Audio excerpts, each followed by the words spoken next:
नमस्कार, मैं हूं अंकुर और आप देख रहे हैं सत्य हिंदी का न्यूज बुलेटिन। एक नजर अब तक की सुर्खियों पर। सोमवार को संसद सत्र के दौरान अग्निवीर योजना के मुद्दे पर सदन में सत्ता पक्ष और विपक्ष में तीखी नोकझोंक हुई। सफाई देने के लिए विपक्ष के नेता राहुल गांधी के भाषण के बीच खुद रक्षा मंत्री राजनाथ सिंह उठ खड़े हुए। दरअसल अग्निवीर को लेकर राहुल गांधी ने तीखा हमला बोला और कहा कि एक बारूदी सुरंग से एक अग्निवीर शहीद हुआ। मैं उसे शहीद कह रहा हूँ, लेकिन भारत सरकार और नरेंद्र मोदी उसे शहीद नहीं कहते, उसे अग्निवीर कहते हैं। उसे पेंशन नहीं मिलेगी, उस घर को मुआवजा नहीं मिलेगा, शहीद का दर्जा नहीं मिलेगा। राहुल गांधी ने कहा कि भारत के एक आम जवान को पेंशन मिलेगी, लेकिन अग्निवीर को जवान नहीं कहा जा सकता। अग्निवीर यूज एंड थ्रो मजदूर है। उसे आप 6 महीने की ट्रेनिंग देते हैं, जिसे दूसरी तरफ 5 साल की ट्रेनिंग पाए चीन के जवान के सामने खड़ा कर दिया जाता है। सरकार पर उन्होंने आरोप लगाया कि एक जवान और दूसरे जवान के बीच फूट डालते हो। एक को पेंशन मिलेगी, शहीद का दर्जा मिलेगा, और दूसरे को ना तो पेंशन मिलेगी ना ही शहीद का दर्जा मिलेगा, और फिर अपने आप को देशभक्त कहते हो। कि कैसे देशभक्त हैं? राहुल गांधी के भाषण के बीच रक्षा मंत्री राजनाथ सिंह खड़े होकर सफाई दी और कहा कि गलत बयानबाजी करके सदन को गुमराह करने की कोशिश नहीं की जानी चाहिए। उन्होंने कहा कि मैं स्पष्ट करना चाहता हूं कि युद्ध के दौरान या सीमा सुरक्षा के दौरान अगर किसी अग्निवीर की मौत होती है तो उसके परिजन को 1 करोड़ रुपए की सहायता राशि मुहैया कराई जाती है। हालांकि इस मुद्दे पर कुछ देर तक दोनों तरफ से टीका टिप्पणी की गई। लोकसभा में विपक्ष के नेता राहुल गांधी ने पीएम मोदी पर उनके कहे गए शब्दों को दोहराकर मजाक बनाया। राहुल गांधी ने पीएम मोदी पर हमला करते हुए कहा कि उनका तो सीधे भगवान से कनेक्शन है। उन्होंने कहा कि हमारे प्रधानमंत्री, जिनका संबंध भगवान से है और वो उनसे बातें करते हैं, वो सभी मनुष्य के उलट हैं। हम सब बायोलॉजिकल हैं, हम पैदा होते हैं, मर जाते हैं, लेकिन प्रधानमंत्री जी बायोलॉजिकल नहीं है। इसके बाद स्पीकर ने राहुल गांधी से कहा कि प्रधानमंत्री का सम्मान करना चाहिए। फिर राहुल ने कहा कि मैं सम्मान करता हूं, लेकिन ये मेरे शब्द नहीं हैं, ये खुद उन्होंने कहा है। राहुल गांधी ने सदन के भीतर उनके ऊपर से बोलते वक्त कैमरा हटने का जिक्र किया। जब राहुल गांधी भगवान शिव की तस्वीर को हाथ में लिए हुए थे, तब कैमरा राहुल से हटकर स्पीकर बिरला के ऊपर चला गया। फिर वापस आया तो राहुल ने कहा कि अब हटाऊं। राहुल ने फिर तस्वीर हाथ में ले ली और फिर कैमरा हट गया। राहुल ने कहा कि देखा सर, आपने देख लिया सर, मैं केवल इतना कहना चाहता हूं, ये ठीक नहीं है। इसके बाद लोग इस वीडियो को रीट्वीट कर कह रहे हैं कि राहुल गांधी ने बीजेपी की कैमरा ट्रिक्स को एक्सपोज कर दिया। राहुल गांधी लोकसभा में जब बोल रहे थे तो सत्ता पक्ष की ओर से लगातार बीच बीच में खड़े होकर आपत्ति जताई जा रही थी। इसी दौरान अमित शाह ने भी स्पीकर से संरक्षण मांग लिया। उन्होंने कहा कि आप नियमों से ऊपर जाकर उनको रियायत दे रहे हैं, हमें संरक्षण चाहिए, ऐसा नहीं चलता। जिसके बाद लोग कह रहे हैं कि मजबूत विपक्ष की ताकत देखिए, कैसे अमित शाह जैसे ताकतवर नेता आज सदन में संरक्षण की मांग कर रहे हैं। तो कैसे सदन में चल सकता है माननीय? आप एक तरफा नियमों के ऊपर जाकर उनको रियायत दे रहे हो माननीय, हमें संरक्षित करिए, ऐसे नहीं चलता। सोमवार को संसद सत्र के दौरान विपक्ष के नेता राहुल गांधी के भाषण के दौरान भारी हंगामा देखने को मिला। लोकसभा में विपक्ष के नेता राहुल गांधी ने भाजपा को हिंसा करने वाली पार्टी बताया, जिसके बाद सदन में हंगामा हुआ। उन्होंने कहा कि नरेंद्र मोदी पूरा हिंदू समाज नहीं है, बीजेपी पूरा हिंदू समाज नहीं है, आरएसएस पूरा हिंदू समाज नहीं है, ये ठेका नहीं है बीजेपी का। राहुल ने भाजपा पर निशाना साधते हुए कहा कि जो लोग अपने आप को हिंदू कहते हैं वो 24 घंटे हिंसा हिंसा हिंसा, नफरत नफरत नफरत, असत्य असत्य असत्य करते रहते हैं। ये हिंदू है ही नहीं, आप हिंदू हो ही नहीं।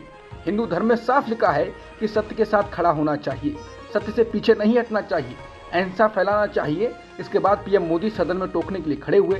प्रधानमंत्री मोदी ने खड़े होकर इसका विरोध किया। उन्होंने कहा कि विषय बहुत गंभीर है, पूरे हिंदू समाज को हिंसा से जोड़ना ठीक नहीं है।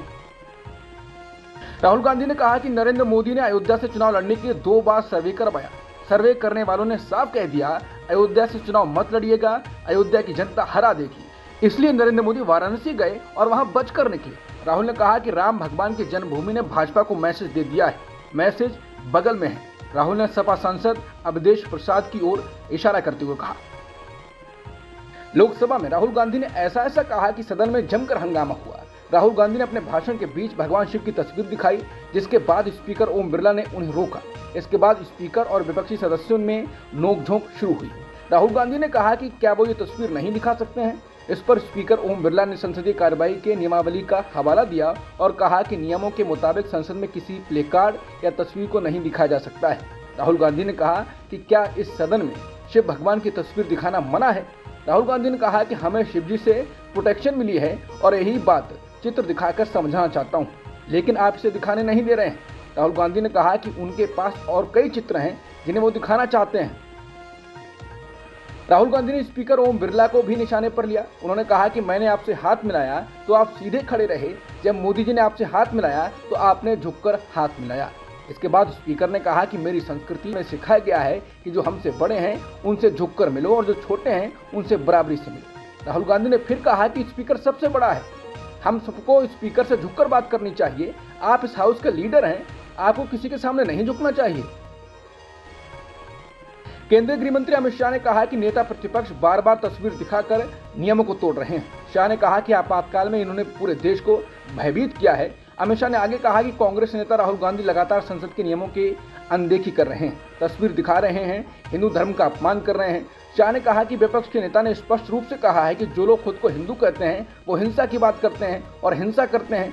शायद वो नहीं जानते कि इस देश में करोड़ों लोग गर्व से खुद को हिंदू कहते हैं। हिंसा को किसी भी धर्म से जोड़ना गलत है, उन्हें माफी मांगनी चाहिए। आज सदन में एक और चीज देखने को मिली। जैसे ही टीएमसी सांसद महुआ मोइत्रा का बोलने के लिए नाम बोला गया, पीएम मोदी तुरंत उठे और जाने लगे। इसके बाद महुआ मोइत्रा ने तुरंत कहा कि प्रधानमंत्री, माननीय प्रधानमंत्री, आप घंटों से बैठे हुए हैं, ये भी सुनते जाइए, डरिए मत सर। चुनाव कैंपेन के दौरान आप मेरे क्षेत्र में 2 बार आए, आज तो सुनते जाइए। इसके बाद महुआ ने कहा कि कोई बात नहीं, मेरी खराब किस्मत, और मोदी चले गए। 17वीं लोकसभा में निष्कासित होने के बाद जीतकर वापस पहुंची महुआ मोइत्रा ने संसद में मोदी सरकार पर तीखा हमला बोला। टीएमसी सांसद महुआ मोइत्रा ने कहा कि जब पिछली बार मैं यहाँ खड़ी हुई थी तो मुझे बोलने नहीं दिया गया था, लेकिन रूलिंग पार्टी ने एक सांसद की आवाज दबाने के लिए भारी कीमत चुकाई है। मुझे बिठाने की कोशिश में जनता ने आपके 63 सांसदों को बैठा दिया है। 3 नए आपराधिक कानून, भारतीय न्याय संहिता, भारतीय नागरिक सुरक्षा संहिता और भारतीय साक्ष्य अधिनियम सोमवार 1 जुलाई से लागू हो रहे हैं, लेकिन अपराध के पुराने केसों में आईपीसी, सीआरपीसी लागू रहेगी। नए कानून गजट अधिसूचना लागू होने के बाद किए गए अपराधों में लागू होंगे, यानी हत्या के पुराने मामलों की सुनवाई आईपीसी की धारा 302 के तहत ही होगी, लेकिन 1 जुलाई या उसके बाद हत्या का नया केस धारा 103 में दर्ज होगा। बता दें, भारतीय नागरिक सुरक्षा संहिता के तहत अब पुलिस हिरासत मौजूदा 15 दिन की सीमा से बढ़ाकर 90 दिन कर दी गई है। दरअसल इसी मुद्दे पर पूर्व जजों, सिविल सोसाइटी, मानवाधिकार संगठनों ने चिंता जताई थी। प्रमुख बदलाव में भारतीय न्याय संहिता में नए अपराधों के लिए सजा कड़ी की गई है। इसमें शादी का झूठा वादा करने के मामले में 10 साल तक की जेल, नस्ल, जाति या समुदाय, लिंग के आधार पर मॉब लिंचिंग में अब उम्र कैद या मृत्युदंड, स्नैचिंग में 3 साल तक की जेल से लेकर आतंकवाद विरोधी संगठित अपराधों को इसके दायरे में लाकर सजाएं कड़ी की गई हैं। सामान्य दंडात्मक अपराधों के केस में अब पुलिस लंबे समय तक आरोपी को अपनी कैद में रख सकेगी। ऐसे में व्यक्तिगत स्वतंत्रता को लेकर चिंताएं बढ़ गई हैं। तीनों नए आपराधिक कानूनों से केंद्र सरकार किसी भी पक्ष को खुश नहीं कर पाई है। पिछले साल जब इस विधेयक को सरकार संसद में लाने वाली थी, उसी समय से इसका विरोध शुरू हो गया था। विपक्ष शासित राज्यों के 2 मुख्यमंत्रियों, पश्चिम बंगाल की ममता बनर्जी और तमिलनाडु के एमके स्टालिन ने केंद्रीय गृह मंत्री अमित शाह को पत्र लिखकर इन्हें स्थगित करने की मांग की थी। संसद में भारी विरोध हुआ तो स्पीकर ओम बिरला ने विपक्ष के 100 से ज्यादा सांसदों को सदन से निलंबित कर इन्हें सरकार को पास कराने दिया। ओम बिरला पर यह दाग इतिहास में दर्ज हो चुका है। 1 जुलाई 2024 से देश में 3 नए आपराधिक कानून लागू हो गए हैं। 17वीं लोकसभा के शीतकालीन सत्र में ये तीनों कानून पास किए गए थे। मुख्य विपक्षी दल कांग्रेस शुरुआत से ही इन कानूनों का विरोध कर रही है। सोमवार को कांग्रेस के राष्ट्रीय अध्यक्ष मल्लिकार्जुन खड़गे ने ट्वीट कर इन कानूनों की और सरकार के रवैये की निंदा की है। खड़गे ने कहा कि चुनाव में राजनीतिक और नैतिक झटके के बाद मोदी जी और भाजपा वाले संविधान का आदर करने का खूब दिखावा कर रहे हैं, पर सच तो ये है कि आज से जो कानून लागू हो रहे हैं वो 146 सांसदों को सस्पेंड कर जबरन पारित किए गए हैं। इंडिया अब ये बुलडोजर न्याय संसदीय प्रणाली पर नहीं चलने देगा। नए आपराधिक कानून भारतीय न्याय संहिता 2023 के तहत पहली एफआईआर सोमवार यानी 1 जुलाई को नई दिल्ली के कमला मार्केट पुलिस स्टेशन में एक स्ट्रीट वेंडर के खिलाफ दर्ज कर ली गई। 3 नए आपराधिक कानून सोमवार को पूरे देश में लागू हो गए और इनमें से किसी एक धारा के तहत दर्ज किया गया ये पहला मामला है। नई दिल्ली रेलवे स्टेशन के फुटओवर ब्रिज के नीचे बाधा डालने और बिक्री करने के आरोप में स्ट्रीट वेंडर के खिलाफ भारतीय न्याय संहिता की धारा 285 के तहत मामला दर्ज किया गया है। एफआईआर के मुताबिक आरोपी की पहचान बिहार के 12 निवासी पंकज कुमार के रूप में हुई है। 3 नए आपराधिक कानून लागू होने को लेकर यूपी कांग्रेस ने कहा है कि देश में तानाशाह का राज आज से लागू हो गया है। संविधान विरोधी नरेंद्र मोदी सरकार में 140 सांसदों को निलंबित कर जबरन लाए गए नए आपराधिक कानून का पहला शिकार गरीब व्यक्ति हुआ है। दिल्ली में 2 वक्त की रोटी के लिए पानी बेचने वाले रेहड़ी पटरी दुकानदार पर नए आपराधिक कानून के तहत एफआईआर हो गई है। नरेंद्र मोदी व भाजपा सरकार हमेशा से गरीबों वंचितों की दुश्मन हो रही है। वहीं वरिष्ठ पत्रकार श्रवण गर्ग ने ट्वीट कर कहा है कि 3 नए आपराधिक कानून लागू, अच्छे दिनों के काले समय की आपातकालीन शुरुआत।